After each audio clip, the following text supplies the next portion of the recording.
সিকিমের ফার্স্ট দিনের ভিডিও চলে এসেছে। হ্যাঁ, ঠিকই শুনছো। যেদিন থেকে আমরা ঘোরা স্টার্ট করেছিলাম সেই দিনের একদম সকাল থেকে রাত্রি পর্যন্ত ভিডিও চলে এসেছে। অলরেডি সিকিমের আমি দুটো ভিডিও শেয়ার করেছি, কিন্তু সেটা রামপুরহাট থেকে কীভাবে গেলাম এবং কোথায় ফার্স্ট দিন ছিলাম, হোটেলটা কেমন ছিল সেটা শেয়ার করেছি। এবার কোথায় কোথায় ঘুরলাম সেগুলো একদম পরপর শেয়ার করব। তো আশা করছি সবাই খুব ভালো আছো। তো আমিও বেশ ভালো আছি।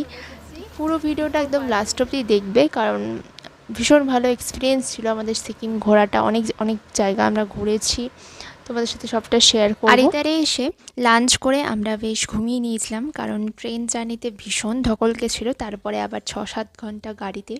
তো ঘুম থেকে ওঠার পর ওরা আমাদেরকে ভেজ পকোড়া, চা, গুড ডে বিস্কুট, স্ন্যাক্স দিয়েছিল, সেটাই মজা করে খাচ্ছিলাম আর একটু গল্প গুজব করে ওদের চারিপাশটা ঘুরে দেখছিলাম। তারপরে ডিনার টাইম হয়ে গেল। ডিনারে ছিল বেশ কিছু সবজি ভাজা।